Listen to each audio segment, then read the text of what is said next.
Unacademy. Let's crack it.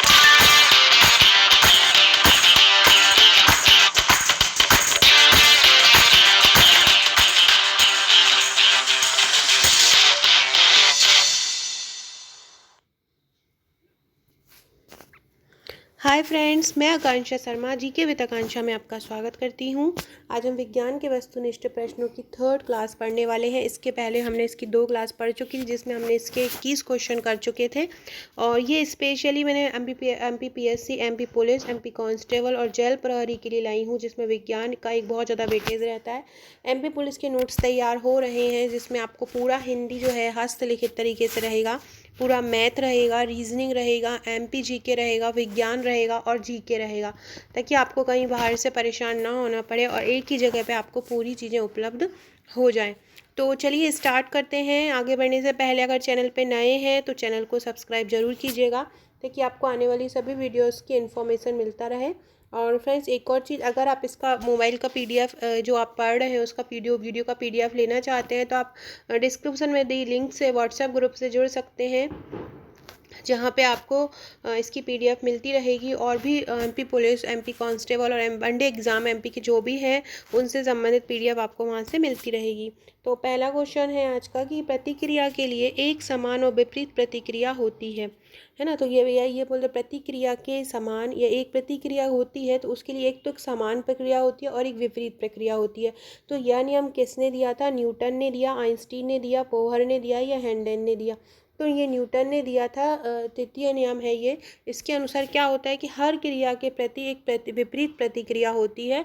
तो उन्होंने दिया, न्यूटन ने बताया कि प्रतिक्रिया के लिए एक समान प्रतिक्रिया भी होती है और एक विपरीत प्रतिक्रिया भी होती है। तो इसका आंसर क्या हो जाएगा? इसका आंसर हो जाएगा न्यूटन।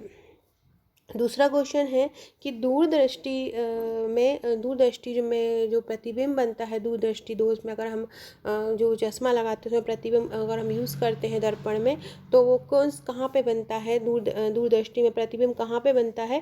तो दूरदृष्टि में प्रतिबिंब रेटिना पर बनता है, या रेटिना के आगे बनता है, या रेटिना के पीछे बनता है। रेटिना जहाँ पे प्रतिबिंब बनता है दूरदृष्टि में, तो वो कहाँ बनता है? तो वो अंध बिंदु पर बनता है। दूरदृष्टि दोष में प्रतिबिंब किस बिंदु पर बनता है? तो अंध बिंदु पर बनता है। नेक्स्ट है, कपड़े धोने वाली मशीन किस सिद्धांत पर काम करती है? अपकेंद्रीकरण, अपोहन, प्रतिलोम परासरण या विसरण? तो कपड़े धोने वाली मशीन क्या होती है कि आपने देखा होगा, वो इस तरीके से मतलब केंद्र की तरफ बाहर भगती है।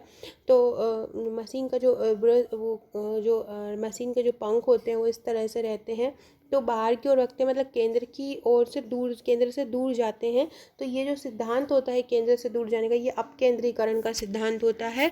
तो कपड़े धोने वाली मशीन किस सिद्धांत पर काम करती है? अपकेंद्रीकरण के सिद्धांत पर काम करती है। नेक्स्ट क्वेश्चन है, भारहीनता की अवस्था में एक मोमबत्ती की ज्वाला का आकार हो जाएगा। भारहीनता मतलब जब भार नहीं होगा, बिल्कुल वेटलेस रहेगा, तो और मोमबत्ती की ज्वाला रहेगी, उसका आकार कैसा हो जाएगा? अधिक लंबा हो जाएगा, अधिक छोटा हो जाएगा, गोलाकार हो जाएगा, या वही रहेगा? तो यदि भारहीनता की स्थिति आती है तो मोमबत्ती की ज्वाला का आकार गोलाकार हो जाएगा। भारहीनता की स्थिति में मोमबत्ती की ज्वाला का आकार कैसा हो जाएगा? गोलाकार हो जाएगा। नेक्स्ट क्वेश्चन है, वस्तु की मात्रा बदलने पर उसका घनत्व वस्तु की मात्रा बदलने पर क्या परिवर्तित रहेगा? आयतन, भार, द्रव्यमान, घनत्व। देखो, आयतन का मतलब होता है कोई भी चीज़ जितना स्थान घेरती है। तो वस्तु की मात्रा बदलने पर अपरिवर्तित तो नहीं रहेगा आयतन, क्योंकि अगर मात्रा कम होगी तो आयतन कम हो जाएगा, ज़्यादा होगी ज़्यादा। इसी प्रकार से भार भी अगर ज़्यादा चीज़ होगी तो ज़्यादा वजन बढ़ेगा, और नहीं होगी तो इसी तरह द्रव्यमान भी इसे। लेकिन जो घनत्व है, घनत्व का सूत्र होता है द्रव्यमान बटा आयतन। अगर वस्तु की मात्रा बदलते हैं तो घनत्व अपरिवर्तित रहेगा। नेक्स्ट क्वेश्चन है, हवाई जहाज़ से जब हम यात्रा करते हैं तो पेन से स्याही निकलने लगती है, क्यों? तो क्या है कि जो पेन में अंदर स्याही भरी रहती है वो एक वायु के दबाव के कारण भरी रहती है। और जैसे ही पेन में स्याही निकलने लग, जैसे ऊपर जाते हैं, ऊपर हम जैसे वायुमंडल में ऊपर जाते हैं तो ऊपर क्या होता है? वायु दाब कम होता जाता है। तो जब हम ऊपर जाते हैं तो वायु दाब कम होने के कारण जो अंदर स्याही भरी है वो फिट नहीं हो पाती और बाहर निकल जाती है।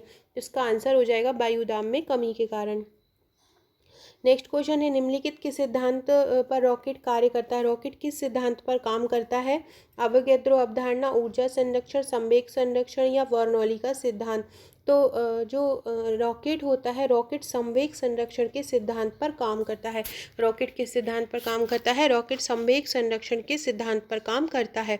नेक्स्ट क्वेश्चन है, किस सिद्धांत पर जेट इंजन काम करता है? किस सिद्धांत पर जेट इंजन का कार्य होता है? रैखिक संवेग संरक्षण, कोणीय संवेग संरक्षण, ऊर्जा संवेग संरक्षण या द्रव्यमान संरक्षण? तो जो जेट इंजन है वो रैखिक संवेग संरक्षण के सिद्धांत पर काम करता है। जेट इंजन किसके पे करता है? रैखिक संवेग संरक्षण के सिद्धांत पर करता है। नेक्स्ट है, किसी पिंड का अधिकतम भार कहाँ होगा? वायु में होगा, जल में होगा, हाइड्रोजन। देखो कोई भी चीज़ निर्वात में होगी तो नहीं होगा, उसका वजन हल्का होगा। वायु में, जल में होगा तो जल में भी भारी तो होगा लेकिन उतना नहीं होगा जितना वायु में होगा।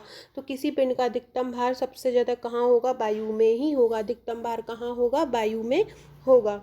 नेक्स्ट क्वेश्चन है, जब बर्फ़ पिघलती है तो उसका आयतन क्या होता है? घटता है, बढ़ता है? पहले घटता है फिर बढ़ता है या वही रहता है? क्या होगा? तो जब बर्फ़ पिघलती है तो उसका आयतन घट जाता है। वेरी वेरी इंपॉर्टेंट प्रश्न, ये बहुत बार पूछा जा चुका है कि जब बर्फ़ पिघलती है तो उसका आयतन क्या होता है? तो उसका आयतन घटता है। सो फ्रेंड्स, ये थे आज के मेरे 30 क्वेश्चन हो चुके हैं। अगले क्वेश्चन हम नेक्स्ट वीडियो में पढ़ेंगे। फ्रेंड्स, ये मेरा प्रीलिम्स और मेंस का पैकेज है। इस प्रकार की फाइल्स आपको MBBS प्रीलिम्स में मिलेंगी। कुछ इसी तरह के नोट्स हैंड रिटन आपके MP पुलिस के भी तैयार हो रहे हैं। MP पुलिस और MP कांस्टेबल, MP SI सभी के लिए नोट्स तैयार हो रहे हैं। बहुत जल्द ही इसकी सूचना आपको दे दी जाएगी। इसके अलावा हमारे चैनल पर रोज़ MP करंट अफेयर्स की क्लास होती है रात को। अगर रोज़ दिन भर का जो भी घटनाक्रम होता है वो रात को कवर करवा दिया जाता है। अगर आप नहीं देखते हैं तो उससे जुड़ जाइएगा और उसके ग्रुप से जुड़ जाइएगा ताकि आपको उसका PDF मिलता रहे। एक और बहुत ज़रूरी सूचना, अब आप अनअकैडमी पे लाइव क्लास अटेंड कर सकते हैं, फ्री लाइव टेस्ट दे सकते हैं। आपको क्या करना है कि अनअकैडमी प्ले स्टोर में जाना है, अनअकैडमी ऐप इंस्टॉल करना है, अनअकैडमी लर्नर ऐप। आपको नंबर से लॉगिन करना है और जो कोर्स आप सिलेक्ट करना चाहते हैं वो कर सकते हैं। इसके अलावा यहाँ पे आपको फ्री लाइव क्लास मिलेगी, फ्री डेमो क्लास मिलेगी, फ्री लाइव टेस्ट देंगे। फ्री लाइव टेस्ट में आपको क्या होगा कि आपको एक स्कोर कार्ड दिया जाएगा जहाँ पे आप अपना जज कर सकते हैं कि आप कहाँ पे हैं। इसके अलावा इंडिया के टॉप एजुकेटर से आपको पढ़ने का मिलेगा जो यहाँ पे आपको पढ़ाएंगे, जिससे आपकी जो भी नॉलेज होगा वो बढ़ेगा। कोई भी वीडियो अगर आप पढ़ रहे हैं तो उसके बाद आपको एक PDF दिया जाएगा। इस प्रकार से आप उसकी PDF डाउनलोड कर सकते हैं। मतलब जो पढ़ रहे हैं उसका रिटर्न आपके पास मिल जाएगा आपको लिखा हुआ। इस प्रकार के ऑब्जेक्टिव आएंगे तो आप इस प्रकार से ऑब्जेक्टिव सॉल्व कर सकते हैं। इसके अलावा अनअकैडमी आपको 2 प्रकार की क्लास प्रोवाइड कराता है, एक तो फ्री क्लास और प्लस क्लास।